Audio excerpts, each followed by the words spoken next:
એ આત્મહત્યા કેસ કે જેનો આરોપી હવે પકડાયો છે। અમિત ખૂટ આત્મહત્યા કેસમાં ફરાર આરોપી અનિરુદ્ધસિંહ જાડેજા સરેન્ડર કરશે। જૂનાગઢ જેલ ખાતે અહીં સામે આવીને તેઓ સરેન્ડર કરવાના છે। અમિત ખૂટ આપઘાત કેસમાં અનિરુદ્ધસિંહ અને રાજદીપસિંહ જાડેજાને પકડવા ગુજરાત પોલીસ પ્રયાસ કરી રહી છે, ત્યારે લાંબા સમયથી ફરાર હતા અને હવે તેઓ સામે ચાલીને સરેન્ડર કરવાના છે।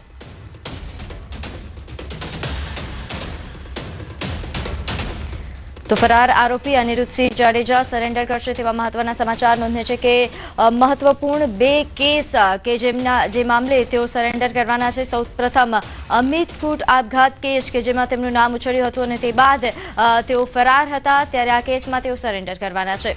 અનિરુદ્ધસિંહ જાડેજા સરેન્ડર કરશે। પોપટ લાખા સોરઠિયા હત્યા કેસમાં પણ તેઓ સરેન્ડર કરવાના છે। હાઈકોર્ટ દ્વારા અનિરુદ્ધસિંહ જાડેજાને મળેલ સજા માફી રદ કરવામાં આવી છે। અનિરુદ્ધસિંહ જાડેજાના સરેન્ડર બાદ સરકારી કમિટી દ્વારા સજા માફી અંગે નિર્ણય લેવામાં આવશે, તો 2 મહિનામાં સજા માફીને લઈને નિર્ણય લેવાશે। 2018માં અનિરુદ્ધસિંહ જાડેજાને સજા માફી આપવામાં આવી હતી। મૃતકના પૌત્ર હરેશ સોરઠિયા દ્વારા સજા માફી બાબતે હાઈકોર્ટમાં અરજી કરાઈ હતી, ત્યારે 15 ઓગસ્ટ 1988ના રોજ તત્કાલીન ધારાસભ્ય પોપટ લાખા સોરઠિયાની ગોળી મારીને તેમને હત્યા કરી હતી, ત્યારે 1997માં આજીવન કેદની કોર્ટે સજા ફટકારી હતી। આ મામલે વધુ વિગત સાથે આપણી સાથે સંવાદદાતા અંકિત જોડાઈ ગયા છે। અંકિત, આખરે અનિરુદ્ધસિંહ જાડેજા સરેન્ડર કરવાના છે, શું વધુ વિગત? જે ચોક્કસ ખાસ કરીને વાત કરવામાં આવે તો ગોંડલ તાલુકા પોલીસ સ્ટેશન ખાતે જે પ્રમાણે અમિત ખૂટ આત્મહત્યા કેસમાં અનિરુદ્ધસિંહ જાડેજા અને તેમના દીકરા રાજદીપસિંહ જાડેજા વિરુદ્ધ ફરિયાદ છે તે નોંધાઈ છે, અને જ્યારથી ફરિયાદ નોંધાઈ છે ત્યારથી પિતા પુત્ર છે તે પોલીસ સાથે સંતા કુકડી રમી રહ્યા હોવાનું છે તે સામે આવ્યું છે। હજુ સુધી આ કેસની અંદર બંને પિતા પુત્રની ધરપકડ નથી થઈ શકી, એટલે કે પોલીસ છે તે આ જાડેજા પિતા પુત્ર સુધી પહોંચી શકી નથી, ત્યારે પોપટ લાખા સોરઠિયા હત્યા કેસમાં આજરોજ અનિરુદ્ધસિંહ જાડેજા છે તેઓ સરેન્ડર કરવાના છે। જૂનાગઢ જેલ ખાતે તેઓ છે તે સરેન્ડર કરવાના છે। હાઈકોર્ટ દ્વારા અનિરુદ્ધસિંહ જાડેજાને સજા માફી છે તે રદ કરવામાં આવી છે। જે અગાઉ 2018માં તેમને સજા માફી મળી હતી, તે સજા માફી છે તે હાઈકોર્ટ દ્વારા રદ કરવામાં આવી છે। ત્યારબાદ સુપ્રીમ કોર્ટની અંદર પણ જાડેજા પરિવાર છે તે ગયો હતો, જો કે સુપ્રીમ કોર્ટ દ્વારા પણ હાઈકોર્ટ દ્વારા જે નિર્ણય સંભળાવવામાં આવ્યો હતો તેને જ યોગ્ય છે તે ઠેરવવામાં આવ્યો છે, અને તેના જ કારણે 2 અઠવાડિયાનો સમય છે તે હાઈકોર્ટ દ્વારા આપવામાં આવ્યો હતો। સમય છે તે પૂર્ણ થઈ ચૂક્યો છે। આજે છેલ્લો દિવસ છે સરેન્ડર કરવાનો, ત્યારે સૂત્રોના જણાવ્યા અનુસાર આજે બપોરના 12 વાગ્યાથી લઈને સાંજના 4 વાગ્યા સુધીમાં અનિરુદ્ધસિંહ જે જાડેજા છે તે જૂનાગઢ જેલ ખાતે સરેન્ડર કરશે। જો કે તે સરેન્ડર કરે તે પૂર્વે જ ગુજરાત પોલીસ દ્વારા તેમની અમિત ખૂટ આત્મહત્યા કેસમાં ધરપકડ કરવામાં આવે છે કે કેમ, તે પણ એક સૌથી મોટો સવાલ છે। જી આભાર માહિતી આપવા બદલ। તો સુરતમાં સારોલીમાં મોડલ આપઘાતનો મામલો કે જેમાં આરોપી ફોટોગ્રાફર મહેન્દ્ર રાજપૂતની ધરપકડ થઈ। મોડલ અને આરોપી લિવ-ઇનમાં રહેતા હતા। મોડલના ફોટો વાયરલ કરવાની ધમકી આપતો હતો, માનસિક શારીરિક ત્રાસ આપી મારપીટ કરતા હોવાના સમાચાર છે, ત્યારે આરોપીના ત્રાસથી મોડલે કંટાળીને આપઘાત કર્યા હોવાના સમાચાર। આ મામલે ફરાર આરોપી હવે ઝડપાયો। જે મામલે વધુ વિગત સાથે આપણી સાથે સંવાદદાતા કીર્તેશ જોડાઈ ગયા છે। કીર્તેશ, આખરે આરોપી જે ફરાર હતો તેની ધરપકડ થઈ ચૂકી છે, વધુ વિગત જણાવશો? બિલકુલ, સુરતના સારોલી વિસ્તારમાં મોડેલિંગ ક્ષેત્રે જોડાયેલી એક યુવતીએ કહી શકાય 2/5/2025ના રોજ પોતાના ઘરમાં ગળેપાસો ખાઈ આપઘાત કરી લીધો હતો। આ સમગ્ર મામલામાં પોલીસે આપઘાતની દુષ્પ્રેરણાનો ગુનો દાખલ કરી તેની સાથે લિવિંગમાં રહેતા મહેન્દ્ર રાજપૂતની શોધખોળ શરૂ કરી હતી। જો કે જે ફોટોગ્રાફર છે તે આ મોડલને સાથે લિવિંગમાં રહેવા સાથે તેની સાથે મારપીટ કરતો હતો, તેને એનકેન પ્રકારે માનસિક અને શારીરિક ત્રાસ આપતો હતો, અને જે પ્રકારે ત્રાસ આપતો હતો જેને લઈને મોડલે આપઘાત કર્યો હતો। જો કે મોડલના પિતા દ્વારા આ મામલે સારોલી પોલીસ મથકમાં ફરિયાદ નોંધાવવામાં આવી હતી, અને પોલીસની ફરિયાદ થતાની સાથે જ આ ફોટોગ્રાફર અંડરગ્રાઉન્ડ થઈ ગયો હતો। લાંબા સમયથી તપાસ બાદ આખરે પોલીસે મહેન્દ્ર રાજપૂતની ગઈકાલે મોડી રાત્રે ધરપકડ કરી છે અને તેના વિરુદ્ધ કાયદેસરની કાર્યવાહી કરી છે। જી આભાર માહિતી આપવા બદલ। તો અમદાવાદમાં પોલીસ કર્મી અકસ્માત સર્જ્યો। વિશાલ નજીક રિક્ષા ચાલકને ટક્કર મારી। કોન્સ્ટેબલ વટવા પોલીસ સ્ટેશનમાં ફરજ બજાવે છે। ગાડીમાંથી ખાલી બિયરની બોટલો મળ્યાનો પણ આરોપ છે। અકસ્માત મામલે પોલીસે હવે તપાસ શરૂ કરી છે।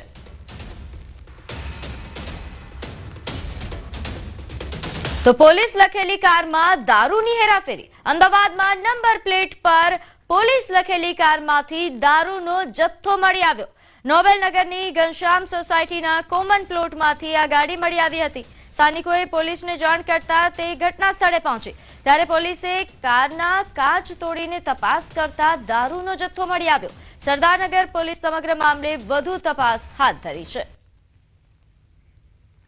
તો અમદાવાદમાં પોલીસ કારમાંથી આ પ્રકારની દારૂનો જથ્થો મળી આવ્યા હોવાની વિગત છે કે જ્યાં નંબર પ્લેટ પર પોલીસ લખેલું હતું જે કારમાંથી આ દારૂનો જથ્થો મળી આવ્યો છે. આ મામલે હવે સરદારનગર પોલીસ દ્વારા વધુ તપાસ હાથ ધરાઈ હતી. નોંધનીય છે કે સ્થાનિકો દ્વારા આ કારને લઈને શંકા જતા તેમણે પોલીસને જાણ કરી હતી અને જે બાદ પોલીસ ઘટના સ્થળ પર પહોંચી અને ગાડીના કાચના દરવાજા તોડીને તેમણે તપાસ કરતા દારૂનો જથ્થો મળી આવ્યો.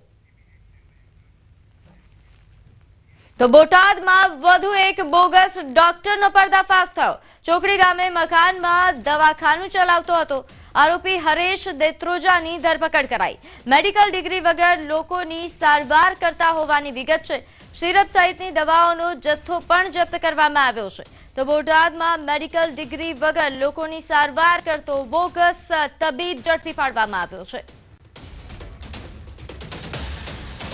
તો આ તરફ જૂનાગઢમાં શિષ્યવૃત્તિ કૌભાંડ મામલે રિમાન્ડ દરમિયાન આરોપીઓએ ખુલાસા કર્યા. જગદીશ પરમારે મેંદરડામાં 2 સંસ્થા શરૂ કરી હતી. રોયલ ઇન્સ્ટિટ્યૂટ મહિલાના નામે રજીસ્ટર કરી તો ગુજરાત ઇન્સ્ટિટ્યૂટના માલિકના નામે 3 સંસ્થા. બેંક ખાતામાં શિષ્યવૃત્તિના 1.82 કરોડ જમા થયા હતા જ્યારે કૃષ્ણા એકેડેમીની મંજૂરી અન્ય વ્યક્તિઓના નામે હતી. આ મામલે વધુ વિગત સાથે આપણી સાથે સંવાદદાતા અમાર બખાઈ જોડાઈ ગયા છે. અમાર, આ મામલે શું વધુ વિગત, શું છે સમગ્ર મામલો? પ્રીતિ, ચોક્કસ કે 2023માં જ્યારે શિષ્યવૃત્તિ કૌભાંડ મામલે ફરિયાદ નોંધાઈ હતી અને બાદમાં પોલીસ દ્વારા તપાસ શરૂ કરાઈ છે. 2 દિવસ પહેલા 4 જેટલા છે તેને ઝડપી પાડવામાં આવ્યા હતા અને ત્યારે જ એક ઘટસ્ફોટ એ થયો કે આ જે પેઢીઓના નામ જે નામ આવ્યા હતા કૃષ્ણા ઇન્સ્ટિટ્યૂટ ને તેવી સંસ્થા કોઈ અહીંયા છે જ નહીં, એટલે કે સંસ્થાઓ બનાવવામાં આવી હતી. બીજી તરફ જે સૌથી વધુ જે સરકારની જે રકમ છે તે ઉચાપત કરી છે તે છે માંગરોળનો ઉમર ફારૂક મોહમ્મદ ઇબ્રાહિમ અમરેલિયા કે જેના નામે 3 સંસ્થા છે ને જેણે વિદ્યાર્થીઓના નામે શિષ્યવૃત્તિના કુલ 1.82 લાખ પડાવી લીધા છે. હાલ પોલીસે 4 આરોપીની ધરપકડ કરી છે જ્યારે આ મુખ્ય આરોપી છે ઉમર ફારૂક અમરેલિયા તે પોલીસ પકડથી દૂર છે. પોલીસ તેની શોધખોળ કરી રહી છે. હાલ અનેક ખુલાસાઓ છે તે આ કેસમાં થઈ રહ્યા છે જ્યારે કોઈ સરકારી કર્મચારી કે અધિકારીની સંડોવણી છે કે તે મામલે પણ મોટો ખુલાસો આગામી દિવસોમાં થઈ શકે છે. જી આભાર માહિતી આપવા બદલ. સુરતમાં કાપડ વેપારીઓ સાથે ઠગાઈ કરતી ગેંગ ઝડપાઈ. 2 આરોપીઓની અમદાવાદથી ધરપકડ કરાઈ છે. નિર્મલ બલા અને હિતેશ ગગલાની ધરપકડ કરવામાં આવી. રાસોલીના વેપારી સાથે 11 લાખની ઠગાઈ કરી હતી. ડ્રેસ મટીરિયલ્સનો માલ ખરીદી પૈસા નહોતા ચૂકવ્યા. અન્ય 4 આરોપીઓને વોન્ટેડ જાહેર કરવામાં આવ્યા.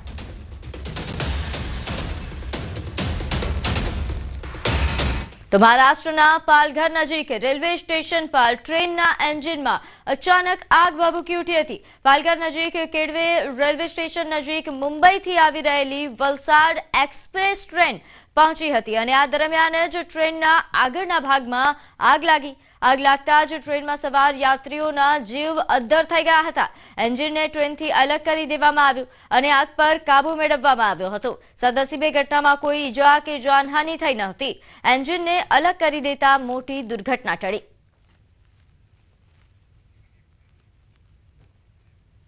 તો રાજકોટના કોરાટ ચોક નજીક કન્ટેનર પલટ્યું. કન્ટેનરમાં 5 લોકો સવાર હતા. 5માંથી 2 લોકોના મોત નીપજ્યા જ્યારે અન્ય 3 લોકોને ઈજા પહોંચી છે. ઈજાગ્રસ્તોને સારવાર અર્થે હોસ્પિટલ ખસેડવામાં આવ્યા. તો ફાયર બ્રિગેડ અને સ્થાનિક પોલીસની ટીમ તાત્કાલિક ઘટના સ્થળે પહોંચી તપાસ હાથ ધરી હતી. ફાયર વિભાગ દ્વારા રેસ્ક્યુની કામગીરી પણ હાથ ધરવામાં આવી. રાજકોટના કોરાટ ચોક નજીક જે છે કન્ટેનર પલટી ગયું છે અને 2 લોકો છે તે દબાયા છે. અત્યારે અહીંયા કામગીરી પણ હાથ ધરવામાં આવી રહી છે. આપ દ્રશ્યોમાં પણ જોઈ શકો છો કે જે રીતના ફાયર વિભાગની ટીમ છે તે પહોંચી છે. આ કન્ટેનરની અંદર પણ જે છે એક જે ક્રેન હતી અને જે આ કન્ટેનર છે તે જે ગોંડલ રોડ તરફ જે છે પસાર થઈ રહી હતી એ સમય દરમિયાન આ ઘટના બની હતી. અત્યારે ફાયર વિભાગની ટીમ પહોંચી છે અને તેમના દ્વારા જે છે આ કન્ટેનરને જે અંદર મશીન છે પેલા એમને બહાર કાઢવાના પ્રયાસ હાથ ધરવામાં આવી રહ્યા છે. અંદર એક જે નીચે છે બાઇક ચાલક બે દબાયા છે, તેમના જે છે મૃત્યુ થયા હોવાની અત્યારે પ્રાથમિક વિગતો મળી રહી છે. ફાયર વિભાગ દ્વારા સઘન પ્રયાસો હાથ ધરવામાં આવી રહ્યા છે. ફાયર વિભાગની ટીમ પહોંચી છે. અહીંયા ક્રેનની મદદથી આ સમગ્ર કામગીરી હાથ ધરવામાં આવી રહી છે. આ ઘટનામાં જે છે ટોટલ 5 લોકો હતા. 3 લોકોને ઈજા પહોંચતા તેમને તાત્કાલિક સિવિલ હોસ્પિટલ ખાતે ખસેડવામાં આવ્યા છે, જ્યારે 2 લોકોના મૃત્યુ થયા છે. તેમના જે છે અત્યારે અહીંથી બહાર કાઢવાના પ્રયાસો હાથ ધરવામાં આવી રહી છે. ખાસ કરીને રાજકોટ ખાતે જે છે આ ઘટના બની છે અને અત્યારે અહીંયા મોટા પ્રમાણમાં લોકોના ટોળા છે. બીજી તરફ આ જે 150 ફૂટ રોડ છે તે અત્યંત બિસ્માર હાલતમાં પણ છે. ત્યારે આ અકસ્માત સર્જાવા પાછળનું શું કારણ છે તે પણ મહત્વનું રહ્યું. હાર્દિક જોશી, ન્યૂઝ 18 ગુજરાતી, રાજકોટ. તો બનાસકાંઠાના દાંતીવાડા ડેમમાંથી 2000 ક્યુસેક પાણી છોડાશે. સવારે 11 કલાકે ડેમમાંથી પાણી છોડાશે. નદીકાંઠા અને નીચાણવાળા વિસ્તારોને પૂરના જોખમને લઈને એલર્ટ કરાયા છે. તો હાલ ડેમની સપાટી 602 ફૂટની નજીક પહોંચી છે, જે રૂલ લેવલ વટાવી શકે છે. જિલ્લા તંત્રને પણ એલર્ટ કરવામાં આવ્યું. તો ઉપરવાસથી સતત પાણી આવતા પાણીનો જથ્થો વધવાની શક્યતા.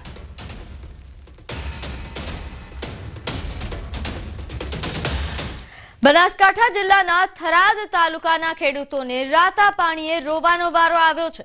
થરાદ તાલુકાના ગણેશપુરા ગામ કે જ્યાં કુદરતી આફતે ખેડૂતોની સ્થિતિ ખરાબ કરી દીધી છે. ખેતરો પાણીમાં ગરકાવ થઈ ગયા છે. તો વરસાદના પાણીની સાથે સાથે આજુબાજુના ગામોના ખેતરોમાંથી પણ પાણી વહી આવ્યું છે. ખેતરોમાં ઉભેલો પાક પાણીમાં ડૂબી ગયો. તો પરિણામે ગામના લગભગ 200 એકર ખેતીની જમીન સંપૂર્ણપણે પાણીમાં ગરકાવ થઈ ગઈ છે. 2 દિવસના ભારે પવન અને વરસાદે તેમનો આખો પાક નષ્ટ કરી નાખ્યો છે.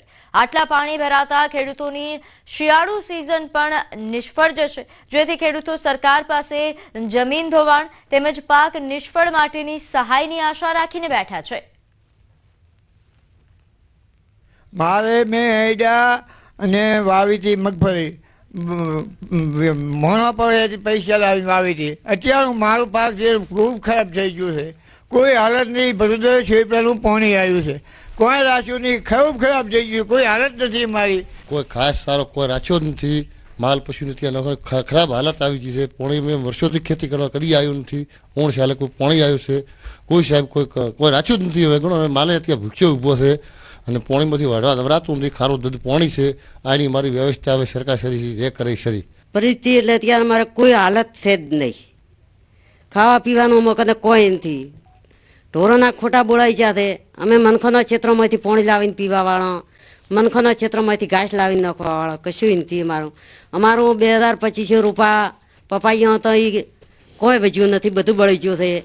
વડોદર એ બાદનું સૌપુરાથી ગણેશપુરામાં પાણી અમારા હાલ ખેતરોમાં પાણી હેડે છે. ગુડોહોમાં અને આખું જમીન ધોવાઈ ગઈ છે. પાક નિષ્ફળ થઈ ગયો છે.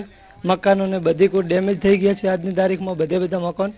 એના સિવાય કે અમને સરકાર જોડે એક જ માંગ છે કે અમને પાક નિષ્ફળ અને જમીન ધોવાણ બંનેનું સંપૂર્ણપણે વળતર આવે એવી મારી અપેક્ષા છે. વરસાદ આવ્યો, આખી ખેતી ભરાઈ ગઈ હતી અને એનાથી પાક તો બધો નિષ્ફળ હતો જ. પણ જ્યારે સો ઉપરાંત વડોદરનું બંને ગામોના પાણી જ્યારે આવ્યા ત્યારે અમારા ગામની લગભગ 200 એકર જેટલી જમીન હાલ પાણીની ભરલ પડી છે. પાણી અત્યારે 8 ફૂટ સુધી આવે છે અને સરકાર શ્રી વિનંતી છે કોઈ કરીને કાં તો આનો નિકાલ તો થઈ શકે એવો નથી, પણ ખેડૂતોને અત્યારે રોતે પાણીએ રોવાનો વારો આવ્યો છે. તો ગાંધીનગરમાં ગેરકાયદેસર દબાણ પર બુલડોઝર ચાલ્યું. સાબરમતી કાંઠા વિસ્તારમાં ડિમોલેશન, પોલીસના કાફલા સાથે દબાણ દૂર કરાયા. સરકારી જગ્યામાં બાંધકામ કરાયા હતા, જેમાં 700 થી વધુ દબાણો પર બુલડોઝર ફરી વળ્યું. તો ગાંધીનગરમાં બુલડોઝર વાળી થઈ. અહીં સરકારી જગ્યામાં જે બાંધકામ કરવામાં આવ્યા હતા તેના પર બુલડોઝર ફર્યું. 700 થી વધુ દબાણો અને દૂર કરવામાં આવ્યા. નોંધનીય છે કે આ કામગીરી કડક કાર્યવાહી અહીં કરવામાં આવી હતી. છેલ્લા ઘણા સમયથી અહીં ગેરકાયદેસર બાંધકામને લઈને ફરિયાદો હતી, ત્યારે સાબરમતી કાંઠા વિસ્તારમાં ડિમોલેશન કામગીરી.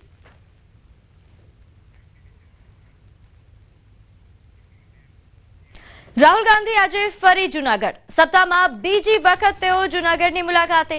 કોંગ્રેસની પ્રશિક્ષણ શિબિરમાં તેઓ હાજરી આપશે. કેસી વેણુગોપાલ, અજય માકણ પણ હાજર રહેશે. તો સાથે 12 વાગે કેશોદ એરપોર્ટ પર તેઓ પહોંચે તેવી શક્યતા.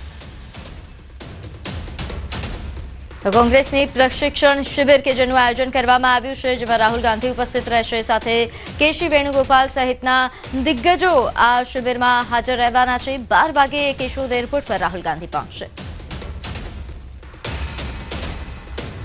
આગળ વાત કરીએ, વિદેશમાં નોકરીની લાલચમાં વડોદરાનો યુવક ફસાયો. 2024માં દુબઈ ગયેલા તુષાર રાણપરાનો હવે કોઈ જ સંપર્ક નથી. પરિવારનો એકનો એક દીકરો વિદેશમાં ફસાયો છે. દુબઈથી હોંગકોંગ ગયા બાદ પરિવારનો વાલસોયા દીકરા સાથેનો સંપર્ક તૂટી ગયો છે. યુવકના પિતાએ સભા પોલીસ મથકે એજન્ટ વિરુદ્ધ ફરિયાદ નોંધાવી.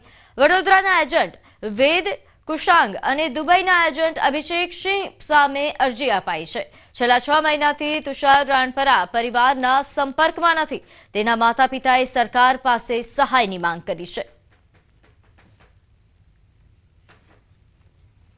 पहुंचने के बाद वहां का मेरे को लोकेशन बताया और मेरे को बोलता है कि मैं यहाँ थाईलैंड में हूँ और जो एरिया में रह रहा है वहाँ पे कोई रहना का एरिया नहीं है. वहाँ पे जो कंपनी है, मेरे को ऐसा डाउट लगता है कोई चाइना फ्रॉड कंपनी है, तो उसने उसका पूरा कॉलोनी खड़ा किया हुआ है. चारों ओर पहाड़ी है, पहाड़ी के बीच में पूरा खड़ा किया हुआ स्ट्रक्चर है और पीछे की साइड में एक बहुत बड़ा बौद्ध भगवान, वो मेरा लड़का ऐसा बता रहा है, तो बौद्ध भगवान का मंदिर बन रहा है बहुत बड़ा. मैं वापस શું કરતો હતો, શું ખાતો હતો, ક્યાં રહેતો હતો, ટાઈમે અમે બહુ જાતે કેમ કે કોઈ જાતનો કોન્ટેક્ટ જ નથી આપતી. લગભગ 4-5 મહિનાથી વાત નથી. લગભગ કોઈ જાતનો સંબંધ નથી એની કોઈ. અને કઈ સપ્ટેમ્બર 2024માં આ તુષાર છે તેને ત્યાંના દુબઈના અભિષેક કુમાર છે કોઈ એજન્ટ, એના દ્વારા હોંગકોંગ મોકલાયેલો છે. અને પોતાના દીકરા તુષાર સાથે છેલ્લા 6 મહિનાથી કોઈ વિડીયો કોલ કે વાતચીત નથી થઈ. ફક્ત ઇન્સ્ટાગ્રામ ઉપર વોઇસ મેસેજ દ્વારા વાતચીત થાય છે. અને અરજદારનો આક્ષેપ છે પોતાના દીકરાને કોઈ બંધક બનાવ્યો અથવા તો શોષણ થતું હોય તેવો આક્ષેપ કરેલો હોય, જે બાબતે પીઆઈ શ્રી કોડિયા તરસામા પોલીસ સ્ટેશનની તપાસ કરે છે. અને આ બાબતને ગંભીરતા ધ્યાને લઈ અને જેસીપી સાહેબ તરફથી આ તપાસ ક્રાઇમ બ્રાન્ચને સોંપવામાં આવી છે. તો જૂનાગઢના વિસાવદરમાં એસીએફ કચેરીમાં આધેડના આપઘાતનો મામલો. અંતે મોડી રાત્રે માલધારીઓની માંગણી સંતોષાઈ. મેંદરડાના આરએફઓ સહિત 3 સામે પોલીસ ફરિયાદ નોંધાઈ છે. ઉલ્લેખનીય છે કે ગત 9 સપ્ટેમ્બરે સલીમભાઈ બલોચ નામના આધેડે ઝેરી દવા ગટગટાવી હતી. ઢોર ચરાવવા બાબતે આધેડને વન વિભાગે નોટિસ આપી. વન વિભાગ ત્રાસ આપતા હોવાના આક્ષેપ કરી ઝેરી દવા પી લેતા સારવાર દરમિયાન તેમનું મોત થયું હતું, જેને લઈને પરિવાર તેમજ માલધારી સમાજના લોકોએ મૃતદેહ સ્વીકારવાનો ઇનકાર કર્યો હતો. અંતે તેમની માંગણી પૂરી થતા મૃતદેહ સ્વીકાર્યો છે. જે થોડી ઘણી મિસઅન્ડરસ્ટેન્ડિંગો હતી બધી આખા ક્લિયર કરવામાં કાલ સવારના 5 વાગ્યાથી આજ રાતના 2 વાગે ક્લિયર થયું. આપણે જે એફઆઈઆર કરવાની હતી એ એફઆઈઆર ઓલરેડી થઈ ગઈ. બીએનએસ કલમ 108 મુજબ મુખ્ય 3 કોમતદારો આરએફઓ વાળા, ફોરેસ્ટર કાકડિયા અને ગાર્ડ ભૂપત રબારી, ભરત રબારી, સોરી અને એસીએફનો એમાં તપાસમાં રોલ નીકળશે તો એસીએફને પણ મદદગારીમાં લેવાની કન્ડિશનને રાખી છે. તો આગળ વાત, વધુ એક નકલી જજની ધરપકડ થઈ. દાહોદમાં જજની ઓળખ આપી લોકો સાથે ઠગાઈ કરતો હતો. લોકોને પોતાની વાતોમાં ભરમાવીને ઠગાઈ કરતો બનાસકાંઠાના યુવકની સુરતથી ધરપકડ થઈ છે.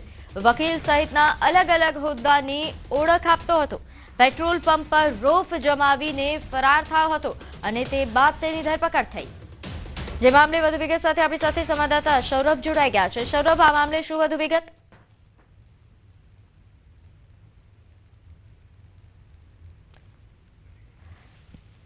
તો વધુ એક નકલી જજની ધરપકડ થઈ છે. નોંધનીય છે કે જજની તેમજ વકીલની ઓળખ આપીને તે વારંવાર લોકો સાથે ઠગાઈ કરતા હોવાની ફરિયાદ નોંધાઈ હતી. લોકોને પોતાની વાતોમાં ભરમાવીને ઠગાઈ કરતો હતો.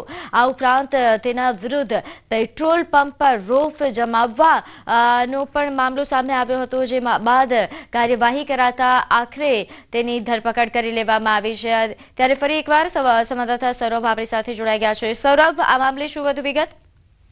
બિલકુલ કહી શકાય કે અત્યારે દાહોદમાં એક બાદ એક જે નકલીનો રાફડો ફાટી નીકળ્યો હોય તેવું લાગી રહ્યું છે. પહેલા નકલી સરકારી કચેરી, ત્યારબાદ નકલી એને, ત્યારબાદ નકલી લેટર અને હવે નકલી જજ પકડાયો હોય તેવી વાત સામે આવી રહી છે.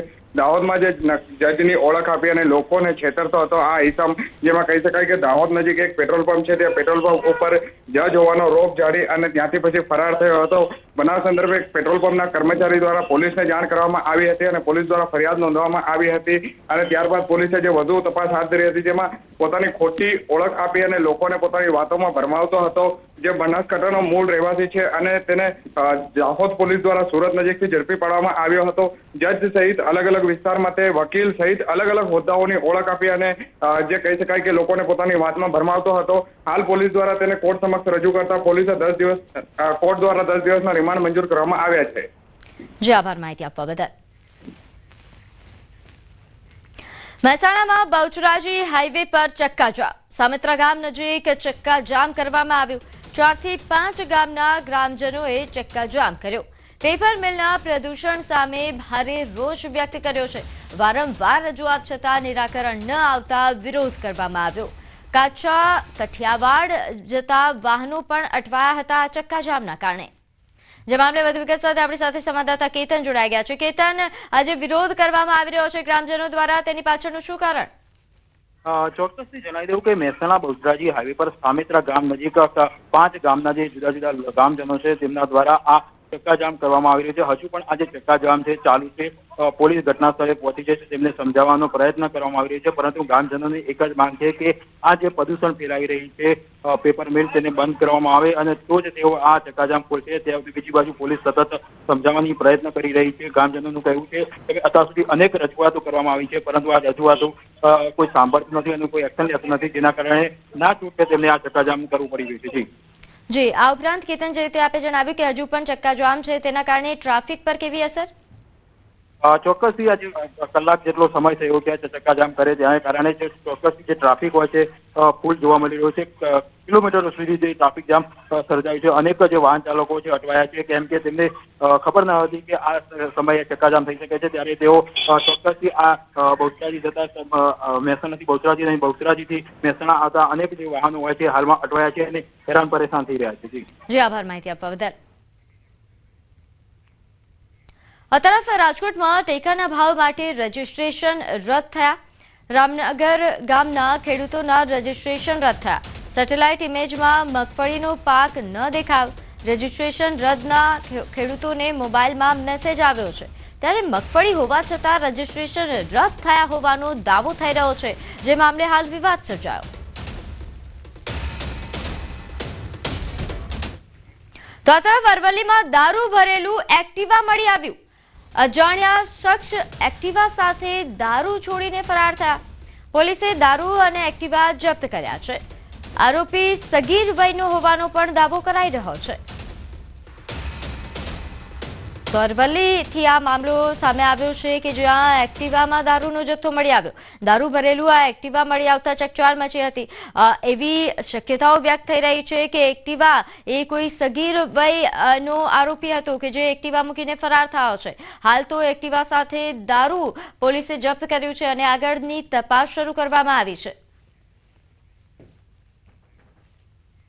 સરદાર સન્માન યાત્રા રાજકોટ પહોંચી. રાજકોટ સહિત સૌરાષ્ટ્રના પાટીદાર અગ્રણીઓ ઉપસ્થિત રહ્યા. રાજકોટના રાજવી પરિવારના માંધાતા સિંહ જાડેજા, સૌરાષ્ટ્રના રાજકીય તેમજ સામાજિક અગ્રણીઓ પણ ઉપસ્થિત રહ્યા. તો રેસકોર્સ રિંગ રોડ પર સરદાર પટેલ સ્ટેચ્યુ ખાતે સભાનું આયોજન કરવામાં આવ્યું. ખોડલધામના ચેરમેન નરેશ પટેલના પુત્ર શિવરાજ પટેલે કહ્યું કે રાજકારણને સમાજ સાથે ન જોડીએ તો સારી બાબત છે. સરદાર પટેલની યાત્રા સામાજિક છે. રાજકીય રીતના જો કોઈ ઇન્વોલ્વ થતું હોય તો એમનો એને સમાજને આપણે ભેરા ન જોડીએ સારી વસ્તુ. એમને જે આ દેશ માટે કર્યું છે, આ દેશની આઝાદી માટે કર્યું છે, આખા બધાએ ગાંધીજી, નહેરુ સાહેબ બધા ફ્રીડમ ફાઇટર મળીને જે દેશ માટે કર્યું એવું એનું 5% અમે કરી શકીએ સારી વસ્તુ. પ્રધાનમંત્રીના જન્મ દિવસે અમદાવાદમાં અનોખો મલ્ટીમીડિયા શો યોજાયો. નરેન્દ્ર મોદીના જીવનશૈલી આધારિત શો જોવા સ્થાનિકોની ભીડ ઉમટી હતી. સાંસદ તેમજ ધારાસભ્ય પણ નમોત્સવ કાર્યક્રમમાં ઉપસ્થિત રહ્યા હતા. પ્રધાનમંત્રીના જન્મદિવસ નિમિત્તે ખાસ કાર્યક્રમનું આયોજન કરાયું હતું. 150થી વધુ કલાકારો દ્વારા સંગીત સાથે નમોત્સવ કાર્યક્રમ રજૂ કરાયો. વડનગરથી લઈને વડાપ્રધાન સુધીની ગાથાનો સમાવેશ કરાયો. તો સરસપુર ખાતેના સોનારિયા બ્લોકમાં નમોત્સવ કાર્યક્રમની શાયરામ દવે દ્વારા પ્રસ્તુતિ કરાઈ.